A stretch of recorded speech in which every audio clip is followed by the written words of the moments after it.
అట్లా ఇట్లా కథలన్నీ మనం చదివినప్పుడు మన మనసులో ధైర్యం పుట్టాలి. ఎందుకంటే యేసుప్రభు ఏమన్నాడు, నేను తీర్పు తీర్చడానికి రాలేదు, మన తప్పులు ఎంచడానికి రాలేదు, మనల్ని రక్షించడానికే వచ్చినాడు, మంచి మార్గంలో రక్షించడానికే వచ్చినాడు. కాబట్టి ఆ మాటలు నమ్ముకొని యేసుప్రభు.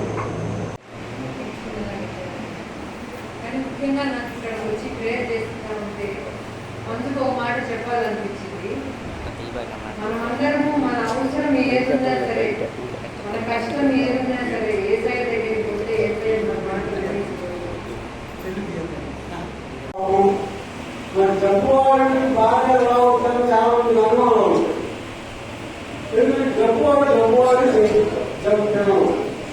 ఇప్పుడు ఎగ్జాంపుల్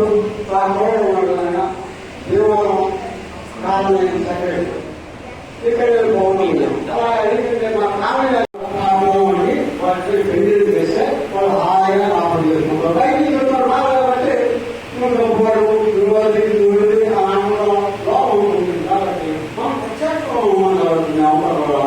ఎందుకంటే మీకు వెలుగులో పడవు ఈ వాడడం వల్ల ఐడీసీ సమస్య దానివల్ల ఎలక్ట్రిక్ చేయడానికి పెన్షన్ అనేది ఇదివరకు జరిగిన వారంటీ ద్వారా బయటకు వచ్చినప్పుడు చేరి మళ్ళీ సమస్య అది అలాగే ఉంది. మేము సార్ మాట చెప్పుకున్నామని చాలాసార్లు ప్రయత్నం చేశాను, మొదలుపెట్టాము. ఒకసారి మీ వాళ్ళైనా సార్కి చెప్పాలనుకుంటున్నాము. మెజార్టీకి సంబంధించిన పెన్షన్ అన్ని కూడా ఎందుకంటే ఏదంటే మీకు తెలిసింది కాదు, మెజార్టీ సభ్యులంతా కూడా వైసీపీ చైర్మన్ అని మా మీద కష్టపడుతున్న దాని మీద జరిగింది తెలియదు, ఏం చేసుకోవడం తెలియదు. సార్ అపాయింట్మెంట్ ఒకసారి మా స్లాబ్ అనేది రాష్ట్రంలో పనిచేస్తుంటే నేను నేషనల్లో కూడా ప్రజల్లో పనిచేస్తున్నాను. ఇలాంటి మన కాలం 833 ఉన్నాయి నేషనల్ వైడ్. దాంట్లో కూడా ప్రజలు కానీ స్లాబ్ కమిటీకి సెక్రటరీ ఉన్నాను.